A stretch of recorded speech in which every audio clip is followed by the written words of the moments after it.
Welcome, everyone. This is Susan Francis, the Deputy Director at the Maryland Volunteer Lawyers Service. Thank you for joining us for our April 3rd, Thursday. We are lucky enough to have Sean, is it McVoy? McAvoy. Sorry about that. That's all right. Brand new sort of evolution with the Student Loan Ombudsman. And so he's going to walk us through kind of how this area has evolved and what he's up to and all of the good things that are going on over at the Department of Labor Licensing and Regulation. Just a few housekeeping notes before we get started. I am going to go download the PDF of the PowerPoint momentarily, so it will be available under the handout section within the next few minutes. We're also going to hold questions until the end. You absolutely can type in questions as you think of them, but we're going to wait till the end to go over those to see maybe if we've answered those as we went along. Otherwise, and we will be making this available later as well with the materials. So with that, I'm going to turn it over to Sean so that he can provide us some really helpful information today. Good morning. Good morning, everyone. My name is Sean McAvoy. I'm the Assistant Commissioner of Policy and Consumer Services at the Office of the Commissioner of Financial Regulation and the Student Loan Ombudsman of Maryland. I want to thank Susan Francis and Ellen Riedel for organizing this event and for allowing us the opportunity to speak with you guys today. I know that you do a lot of very important work out there in the community, and you're the frontline folks that deal with this. So the purpose of this communication today and this presentation is to sort of give you an overview of what we do as an office, what the Student Loan Ombudsman's role is within that office, and provide a forum and hopefully a channel for any complaints that you may be seeing out there with your own clients.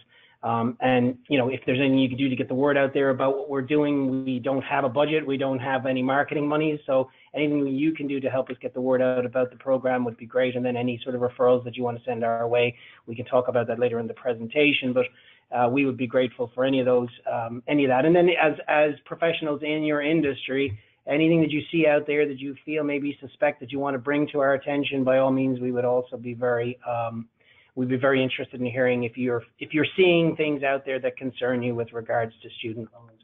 So let's hop into the presentation. So first of all, the disclaimer, the views expressed in the presentation are mine alone and don't necessarily reflect the position of the Commissioner of the Financial Regulation or the Secretary of the Department of Labor Licensing Regulation. And obviously, we are not in the business of providing legal advice, so this is sort of general information. So with that out of the way, let's get started. So the presentation overview today, what I'd like to try and do is just start out, explain the overall Office of the Commissioner of Financial Regulation and give you a brief overview on how our office works. Then I want to get into the Student Loan Ombudsman, its mission and overview. And then we'll talk a little bit about the student loan industry as we understand it right now and give you some basic facts and figures. If you're not aware of that industry or you're not familiar with all of the numbers, this may be helpful as a sort of a primer in that area. We'll talk about student loan borrower complaints that have been observed out there in the community, primarily through the Consumer Financial Protection Bureau.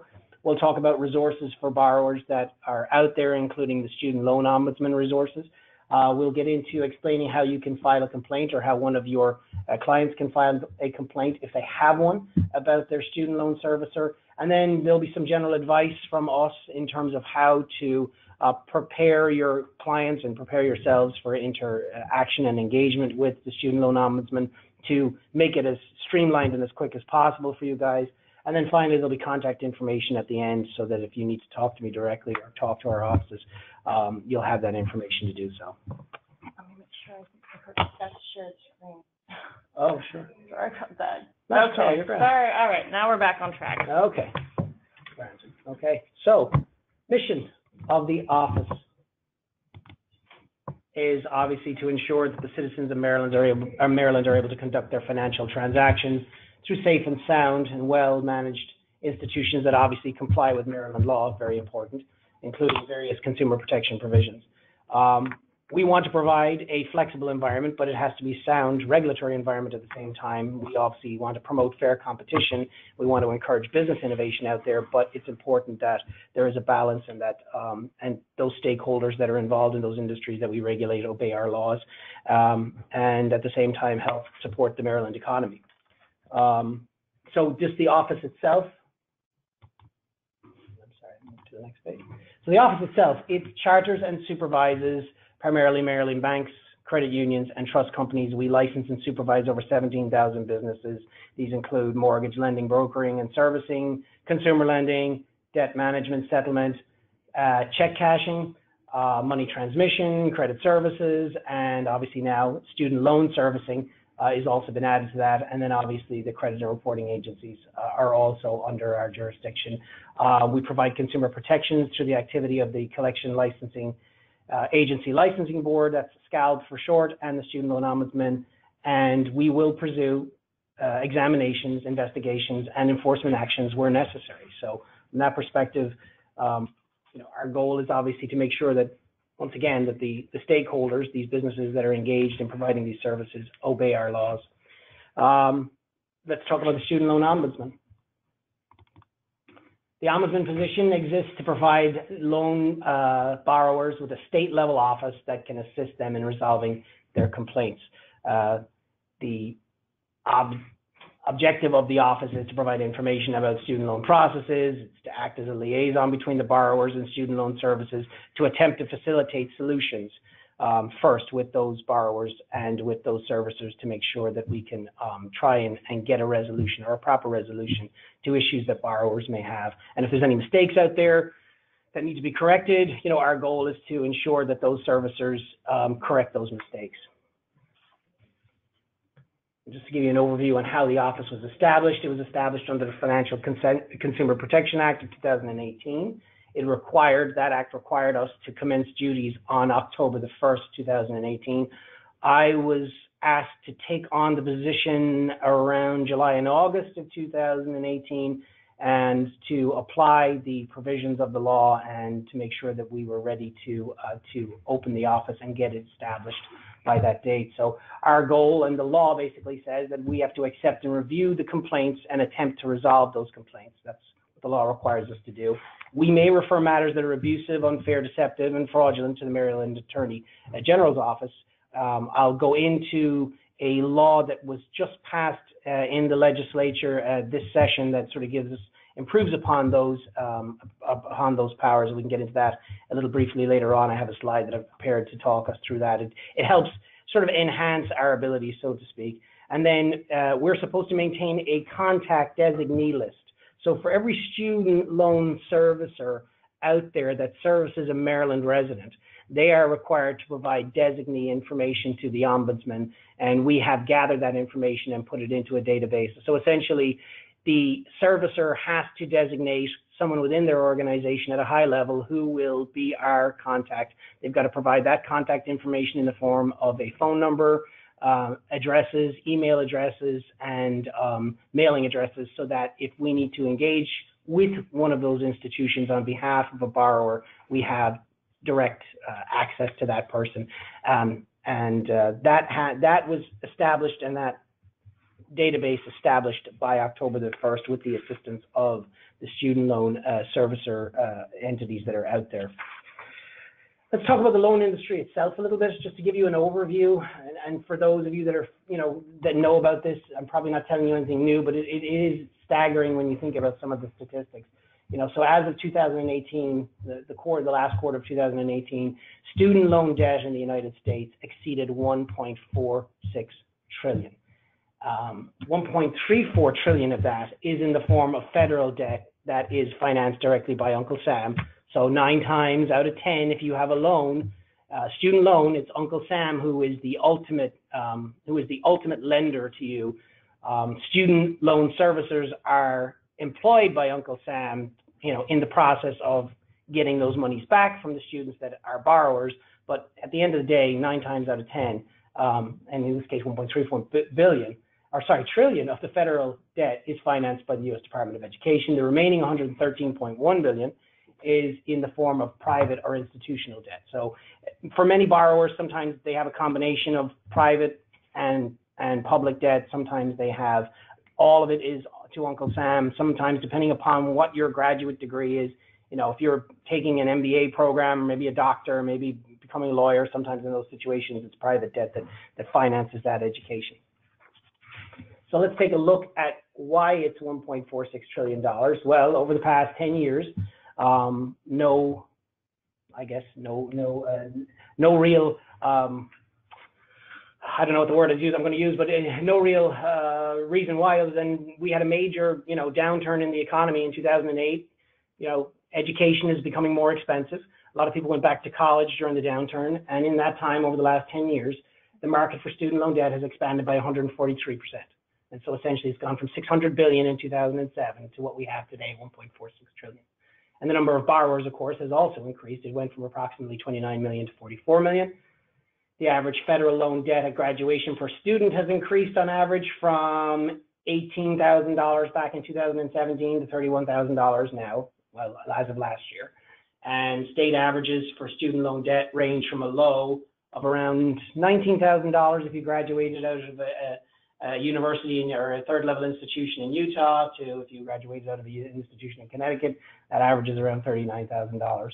Now in Maryland, 56% of all of our students graduate with some form of debt after attending a third level institution. And the average debt for Maryland students is around $28,000 in debt. It has now become the second highest amount of consumer debt if you were to look at the consumer debt categories of the United States, and I've got a chart that will show you some information that's interesting, but it is the second highest amount now that consumer debt has, average consumer has in terms of debt, behind mortgage debt. And it's higher than both credit card debt and auto loans, which tells you how important it is. And of course, as you know, if you go bankrupt, you can't discharge your student loan debt. So that makes it, you know, that makes it very challenging for somebody who has any kind of student loan debt. If they're in any sort of financial difficulty, it's very hard to discharge that debt, very hard to get rid of it. It sticks with you. You can get rid of your mortgage debt and your car debt, but Uncle Sam still wants to get paid.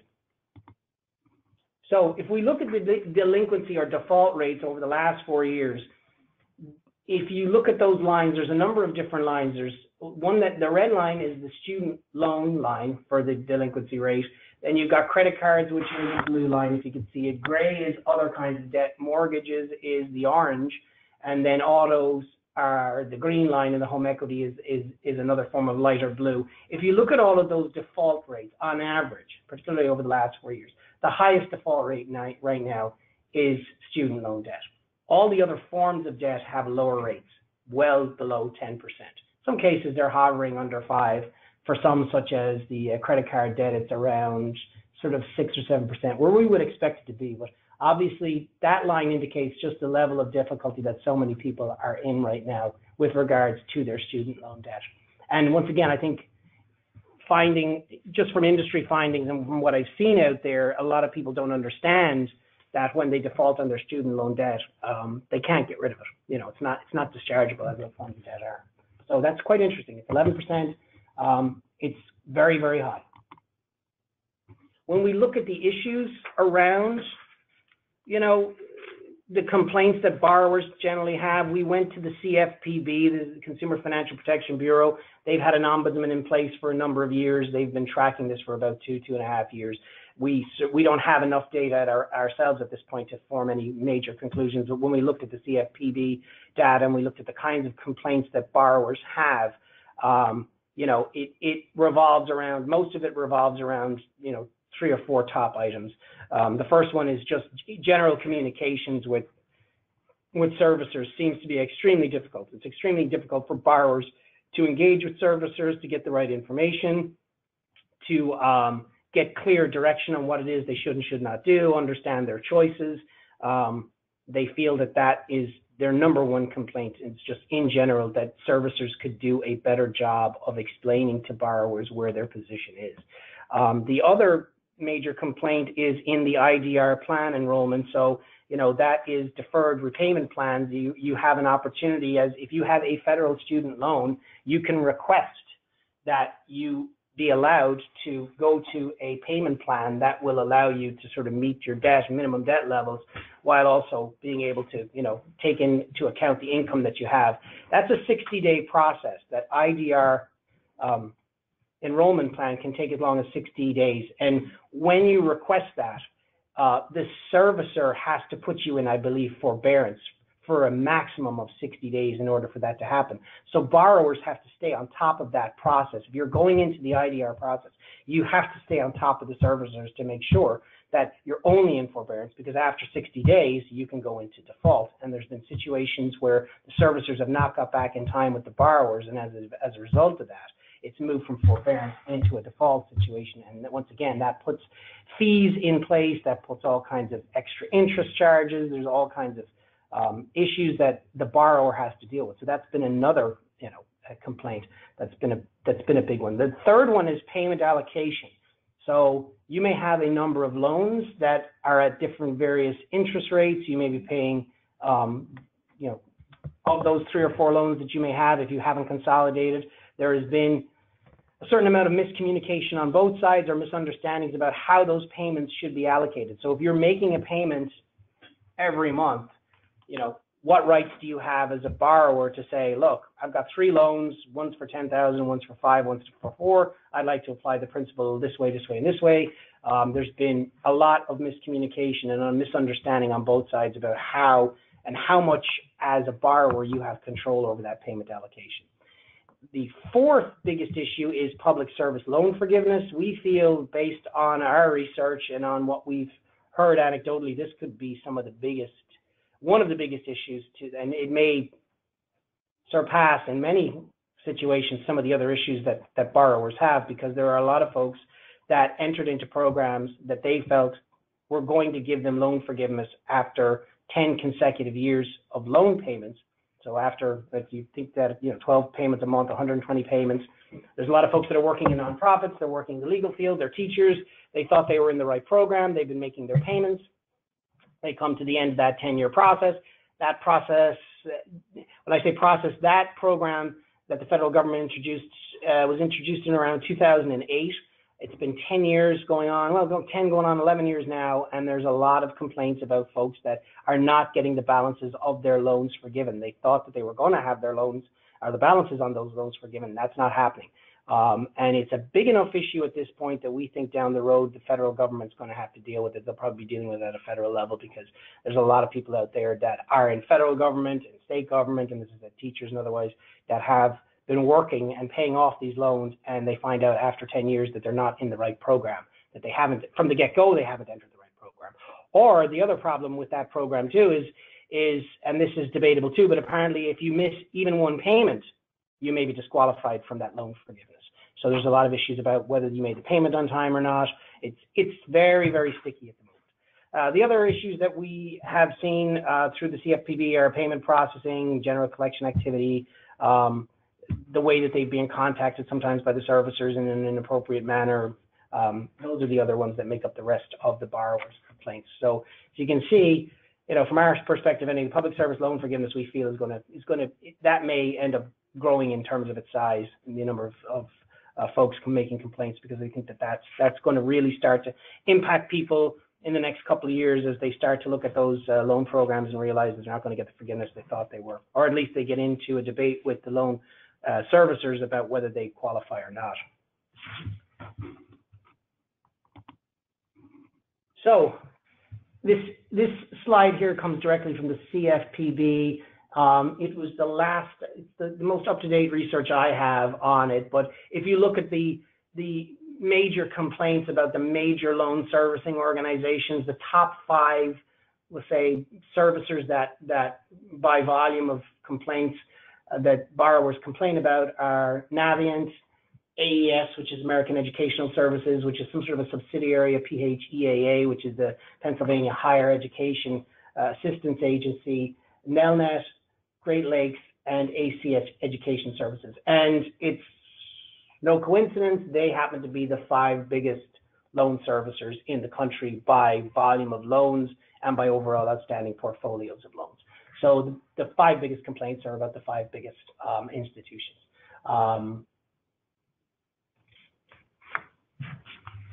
Let's talk about resources. Now that we know a little bit about what kind of complaints you may be hearing about, who you may be hearing about in terms of the organizations that may be complained about. What steps do you take if you want to engage with us as the student loan servicer? The student loan ombudsman. We encourage everyone, and we encourage you to do the same with your clients, is to start to resolve the dispute directly yourself.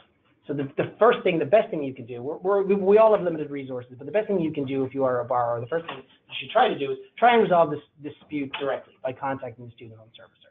And in many cases, you can request to have your case escalated to a supervisor or manager if your customer service rep is not handling it properly.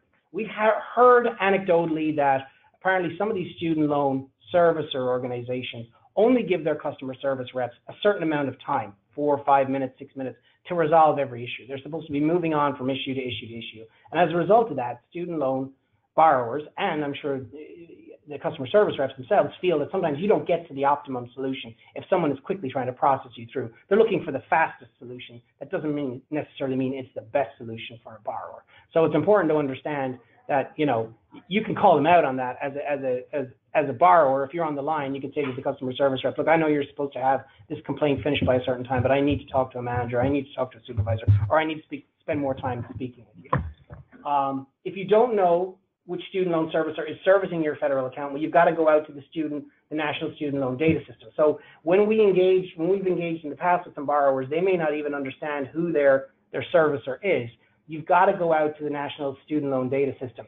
That's FAFSA for all of you folks that remember the FAFSA program. I remember the FAFSA program. I'm in the middle of it right now with my son. But you go out to FAFSA, you find your ID, you establish, you connect up with the FAFSA website, and your account will be there. All of your data on your loan will be there, and that's your starting point. That at least gives you, okay, this is the organization I've got to deal with. This is if I'm unsure about my student loan balances. This is where I am. If I'm in, I believe if I'm in default, I'll know it on that website. So, by signing in, you need to supply them with your Social Security, the 2 letters of your last name, your date of birth, your U.S. Department of Education FSA ID number, which you should have from when you first put, your information into the FAFSA system. And this database system is linked to FAFSA. That will have all of the information that you need as a borrower to get yourself started. Another piece of advice that we give, if you're having a problem with your student loan servicer and you believe the issue is not being resolved in a timely manner, we think the best thing that you can do, and you guys would probably agree with this yourselves being out there in the field, is to document everything. So, you've got to write to the student loan servicers. You should send all of your correspondence by certified mail, keep a proof of the receipt. That, at least from the borrower side, establishes that you have made contact, you have tried to address the issues, whatever concerns you have, you've expressed those issues, complaints, and you have a track record of engaging with them. Because many times student borrowers don't have enough of a track record to prove that they have indeed tried to engage with the borrower in order to get a modification or in order to get assistance with the loan that they have. So it's important to keep, it's keeping a paper trail. And this may seem very, very rudimentary and basic. In the world that we live in, we do this all the time, but you'd be surprised the amount of borrowers that when you say, well, who did you call? Who did you talk to? How many times did you call them back? They don't have a record of that. It's important for you to keep a record. If the ombudsman, in some cases, student loan servicers may have their own ombudsman, and you can request to speak to those individuals. If they don't have an ombudsman, and and that ombudsman or any of their staff are not responding in a timely manner, you can contact the U.S. Department of Education Federal Student Aid Ombudsman Group and explain to them that you're not being responded to in an appropriate manner or in a timely manner. That's something that you can request in any issue that you have with a student loan servicer. As a borrower, it's your right to ask them to give you a timeline of when they can resolve your complaint, or at least at a minimum respond to your initial inquiries.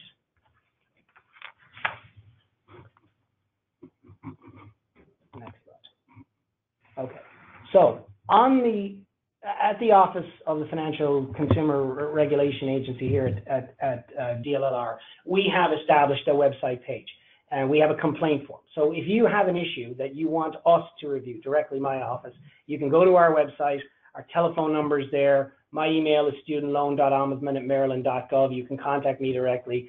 In our office right now, we have 5 financial examiners that handle all of the consumer complaints throughout Maryland for all of the various different stakeholders. We've taken 3 most senior examiners in that office, Combined, they have about 100 years of consumer complaint experience. They have been tasked with processing the complaints that come from, that you send to me. So we have 3 very, very experienced people. You have to fill out an Ombudsman online complaint form. There'll be a link to that on these pages. But if you fill out the complaint form, you can fill it out on behalf of your client, or you can have your client fill it out directly if you want. Either way, we'll still work with both of you, but obviously you're going to have to get permission from your client, and we're going to have to know that you have permission. But you can file a complaint directly with us. Our examiners will investigate, review the complaint, and they will reach out through our designee contact database to the appropriate ombudsman at the student loan borrower. Ask for explanations, get documentation if necessary. We will go to that student loan servicer that's been identified by you. We will go to that person on our contact list. And then obviously we can't guarantee successful resolution of your complaint, but if there's anything that's untoward or that we feel is unfair or deceptive, we will take that and bring it to the commissioner and bring it to the AG of Maryland. So here are the types of complaints that we can assist you with. We can't tell a student loan borrower to modify or give you a lower interest rate. We don't have the power to demand those things. What we're basically relying on, the law itself doesn't give us a huge amount of regulatory power. Insofar as we don't even require these organizations to register, but we can use the power of the office to ask on the borrower's behalf that the servicer pay attention and give us, an appropriate response. But, the things that we can assist with are, failure, the servicer failing to communicate to the borrower, any errors that may have been occurred in the applying of any principal or interest across a number of different loans, we can assist with that. If there's inaccurate interest rate calculations, we can check against the interest rates and the rates that they're providing, what the customer has paid. We have our own calculators. We can check and make sure that that's all appropriate. Any billing errors, we can address them. Loan modification and consolidation errors, if there's anything in the documentation that's incorrect, we can review the documentation if we can get our hands on it and see if there's anything in there that the borrower may need to know about. And then if there's any inappropriate collection activity or tactics that do not adhere to Maryland laws, we can also tackle the servicers on those points. So those are important things. But once again, if someone is having a loan difficulty, they're having a problem and they want to get a modification, we can request a modification. In most cases, I think servicers will, grant that. But if you're not making your payments, you're in default, we can talk about that. We will explore it. We will appeal on behalf of the consumer, but we don't necessarily have control over that process. So once again, going back to who actually does the investigation, we have our consumer services unit, as I said. They investigate and respond to the complaints. And they will check to make sure that everyone is licensed. And if we come across organizations that have not provided their designated contact information, meaning servicers out there, we will contact them and request that they do so. The examiner will be assigned the complaint, and they will forward it to the various different servicers for a response. They'll review the information. We'll figure out whether it can be mediated or not. If it can, we'll definitely mediate on behalf of your client. And then we consider issues of harm or potential harm to Maryland consumers in general. And our goal, essentially, we've been tasked by the Financial Consumer Protection Act of 2018 to track by data all of the complaints that we get and start to analyze that data in order for us to report back on an annual basis to the legislature on what our findings are. So if we see an appropriate action, if we feel that there's certain trends that we are observing, we will report back to the legislature and explain to them our concerns. And then obviously if there's anything egregious or abusive, unfair, deceptive, those obviously will be referred to the commissioner first for further examination, and he can bring his office to bear on it. And then obviously we would bring the Attorney General of the state of Maryland also into that conversation and refer any of those issues that we have to him. Now, once again, and this is something that I have to say, sometimes when regulatory action is taken, you guys will know this back in your world.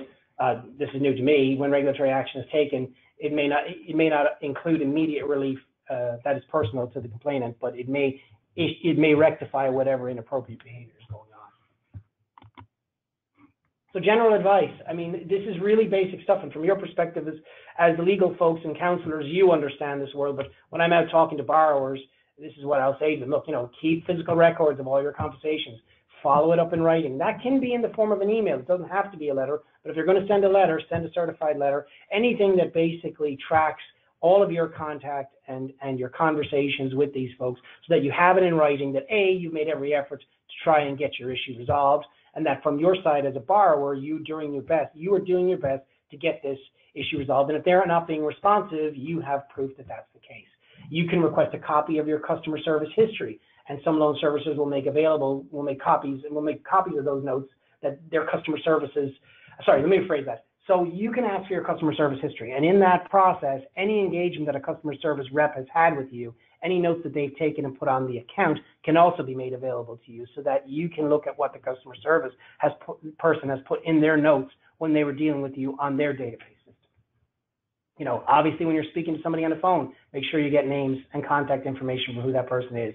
And when you use mail, obviously keep a copy of your letters. These are all basic things, but it adds to that portfolio of information that you have. And when you bring that information to us, that also allows us to process any complaints that you may have as a consumer or as a borrower a lot quicker. Obviously, you've got to go out to the national database, get that information too. If you can give us copies of that information, that also helps us. Save the originals of all your receipts, your bills, your letters, your emails. Obviously, save all of that. We talked about sending the certified letters.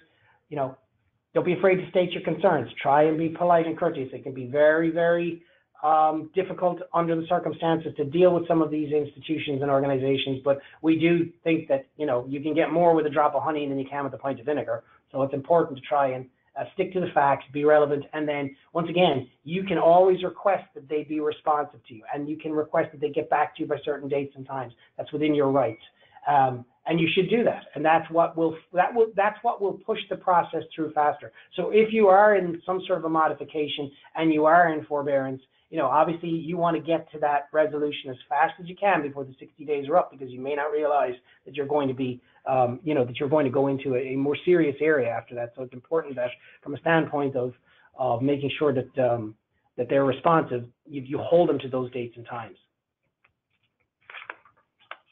Let me see. So just to update you on the most latest legislation, House Bill 594 and Senate Bill 670, they're both the same. This is called Financial Institutions, Student Loan Servicers, Unfair, Abusive, or Deceptive Trade Practices. The law basically says this: it prohibits a student loan servicer, and this has made it more explicit than the previous law, that employing any scheme, device, or artifice to mislead a student loan borrower or engaging in any unfair, abusive, or deceptive trade practice towards any person, or prohibiting a student loan servicer, we prohibit a student loan servicer from knowingly or recklessly misapplying or refusing to correct a misapplication. This is important from our perspective in that it lays it out there now for the servicers. These are things you cannot be doing. You are not allowed to do this. In the prior law, we talked about it a little bit, but it wasn't stated as explicitly as it is now. And then it also requires the student loan servicer to acknowledge receipt of a written inquiry. So they have to get back. And it's back to this issue again of responsiveness from the borrower's perspective. They have to acknowledge a complaint, and they have to acknowledge it within 10 days. That wasn't in the original law, but now that gives, once again, it gives added teeth to the borrower in that they don't have to sit out there, hanging out there for days and days and days, waiting for a response. They have to get back and give you some kind of response. Even if it's just, hey, we're still working on it, they still have to let you know that they are engaged on your issue.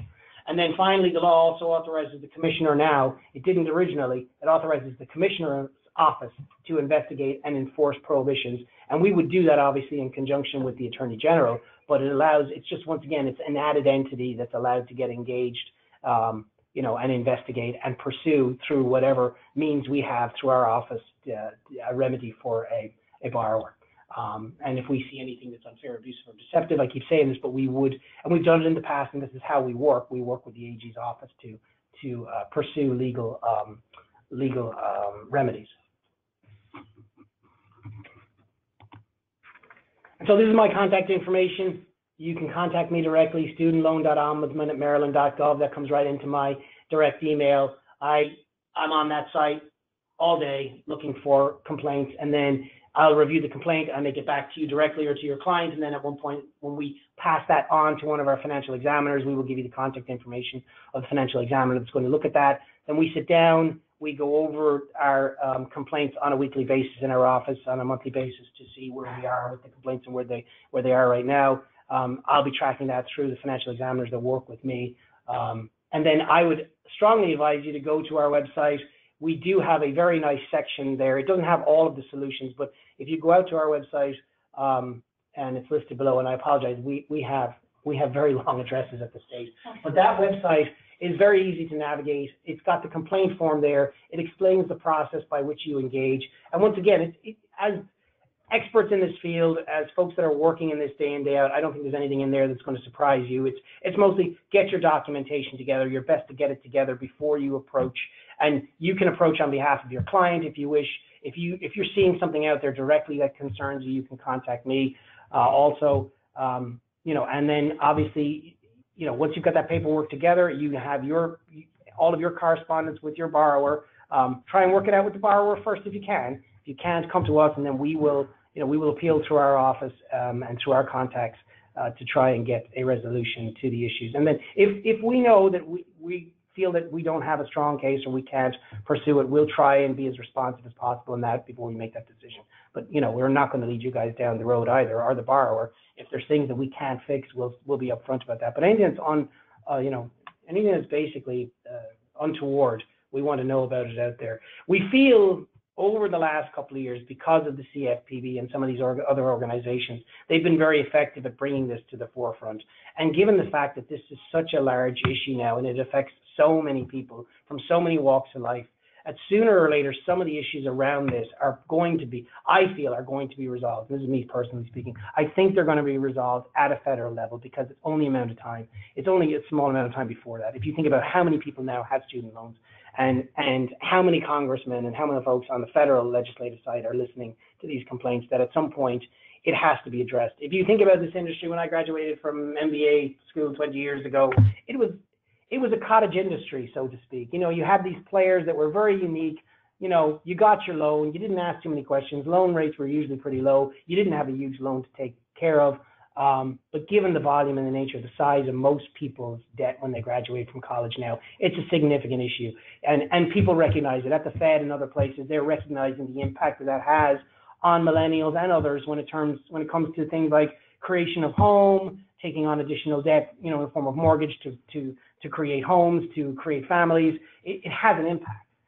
So I think, but government moves slowly, our own included, so that it's going to take time. And for those folks that are in trouble right now, saying that this thing is going to get fixed 4 or 5 years from now is not necessarily comforting information. But at the same time, I think that the more information we can gather from folks like you and from borrowers directly, the more that we can communicate that at our level, at state level, to legislation, the better it's going to be for the borrowers in the long haul. We can at least keep them aware. And as I said, I have an annual report that I produce at the end of every year. That annual report will be made. I produced my first annual report, even though I was only in office for 3 months. That annual report is out there. We will be publishing it this week. It'll be on our website where we keep our annual reports. If you guys want to take a look at that to see what the state has done so far, and to get a better assessment of how the law works, you're welcome to do that. I'd imagine you guys have a lot more things to do than sitting there reading my annual reports, but it's there if you want it.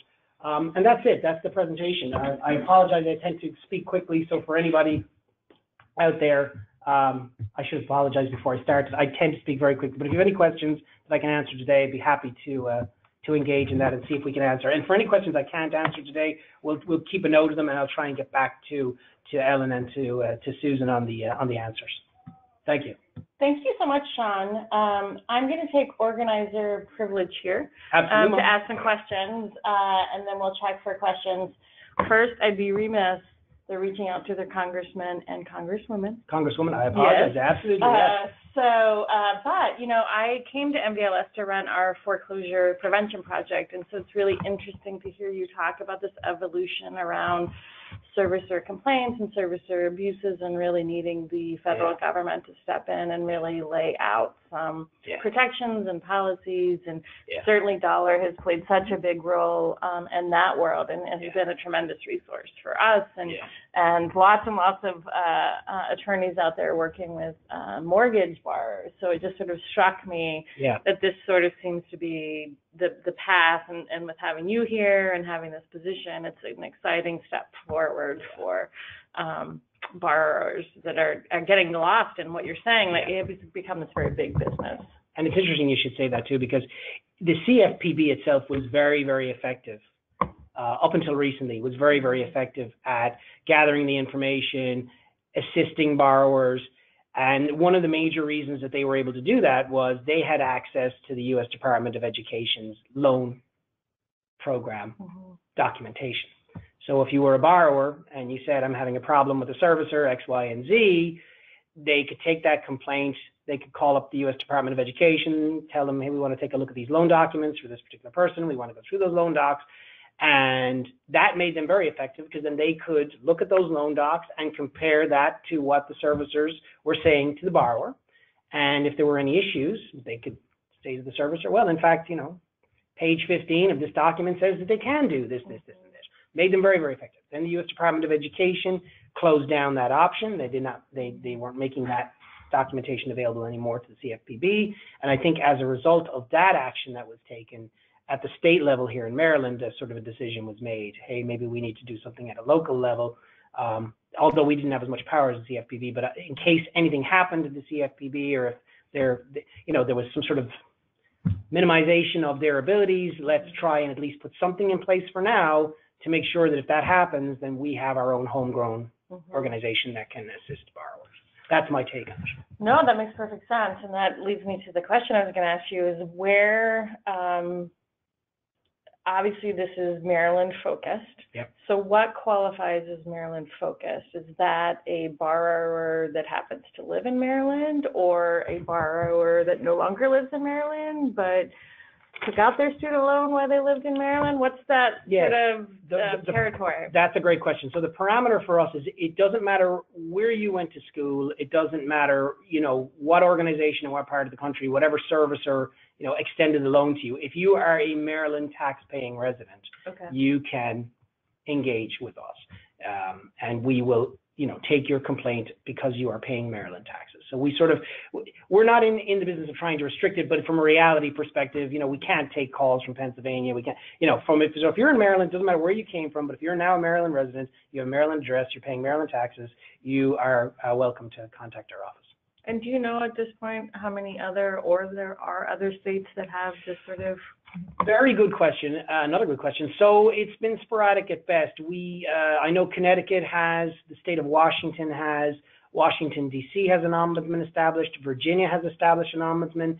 Every state has sort of taken it under its own, or has sort of fashioned an office depending upon how their own state wanted to do it. So some ombudsmen and ombudswomen are based out of a sort of a similar sort of financial regulatory agency such as ours. Others are working with the higher education authorities of their states. Everyone is different. We've formed a sort of a loose coalition of folks. We have a working group, I would call it. I mean, we don't advise each other, but we have a working group of ombudsmen. There's about 5 of us right now that we have identified so far. There may be others. We're on the look for that, but we talk amongst ourselves. We swap information, swap ideas. Obviously, we're not trying to influence one another. We just want to say, okay, are you seeing the same things that we're seeing out there? And a lot of it is the same. What I've given you today is sort of consistent throughout the state right now, and throughout the United States. And we would expect that given the situation. Well, these big services, right? They're everywhere. They're everywhere. Yeah. I mean, they reach across many, many states. And our goal is, if you're servicing a student loan here in Maryland for a resident, we want your information, and they have to give it to us. And in fairness, so far, I mean, they've provided it. And we expect, once again, that hopefully our office and the AG's office will be enough of a presence to say, that if we need to put a little favor in there, ask for pressure, put a little pressure on to get them to, to adhere, which so far they have. Good. So as attorneys, one of our favorite answers to things is it depends. So I'm going to ask you a question, totally recognizing that this is going to be your answer, but I'm going to ask it anyway. So when an attorney working with a client or a borrower themselves submits that complaint form, what's I know you said you're sort of monitoring it weekly and then monthly.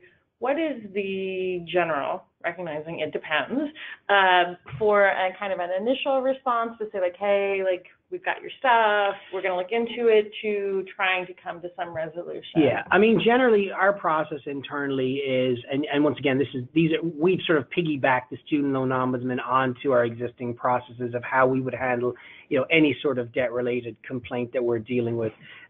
We get back immediately. We can get back by email. We generally will send an acknowledgement letter saying, within a couple of days, saying we've got your package. Or we may just say, look, we recognize that you have a complaint. If you haven't provided us with all the information, we're going to tell you that too. We try and do that up front. We have our own database system where we track information. So I would say to you, if someone is coming to us with all of the information that they are supposed to have, we could almost get started on it immediately. We have had a number of complaints. We have felt that the servicers have been highly responsive, but they've been fairly straightforward complaints. So it depends upon the complexity of what the issue is, and the more convoluted, if that's the right word, but the more complicated, we'll say, your interactions have been. You've made payments, you've gone into forbearance, that can take a while to sort through. But anything that you can get for your client or yourself on the side of the fence that gives us all the documentation that proves your side of the story in the form of writing would help us. So right now we haven't tracked it by days yet, but I know that from our own processes, depending upon the nature of the complaint, it could take anywhere from a week to resolve to, I've seen it take as long as 60, 90, maybe more days. So, but the thing about it too, from our perspective, and this helps your borrower, should help your borrower in this, is once we engage with them, with the Student Loan Ombudsman, we've put them on notice. So we will expect them, from our perspective at least, not to drive you into forbearance immediately, or not to drive you. Like, once we're engaged with them, they're on the record with us. So that gives you time, and that should help your borrower in that situation. And that's kind of, it hasn't been explained yet, but it's sort of implicitly implied from my perspective that once we're engaged with the ombudsman, and by the way, student loan servicer, you gave me this name, you gave me this contact information, you told me this is who your person is, we would expect that they understand that they can't, the process has to be paused in my mind. You can't keep marching forward. Yeah. Right, yeah. right. Does that make sense? Yeah, absolutely. So I think you're off the hook, because I don't see, other than me, I'm not seeing any other questions. So Great. Is there any final thoughts? This is my plea to all of you folks out there that are doing the good work. Once again, we have limited resources in terms of, there's only one me. I don't have a huge marketing budget. We're trying to get the word out as fast as possible. And from our perspective, we want to leverage the networks we have and the relationships we have. And we have a great relationship with you guys. And our goal is to essentially, if you can get the word out there, if you know of students that are having an issue, you can explain, even if you can't deal with the workload in terms of you wouldn't be helping them directly, or you are, send them to our website, have them contact us. We want to try and get as many of these complaints as we can, because we want to start distilling down what information we're finding. So anything you can do to spread the word about what we're doing on our behalf would be greatly appreciated. And we know that it's going to take time for the word to get out, but there's a lot of people interested in this. And as I've said before, it's such a huge issue now for so many people in the United States that there's just, it's not going to go away. And maybe, we're hoping, we don't know, but hoping that maybe the CFPB will reverse some of its decisions, Department of Education, to give the CFPB some more, let me rephrase that. It's not the CFPB that has to reverse this decision. The Department of Education should reverse its decision and allow the CFPB to do its job. They have the resources at the level, and they're very good at what they do. Anything we can do to supplement that, we absolutely will.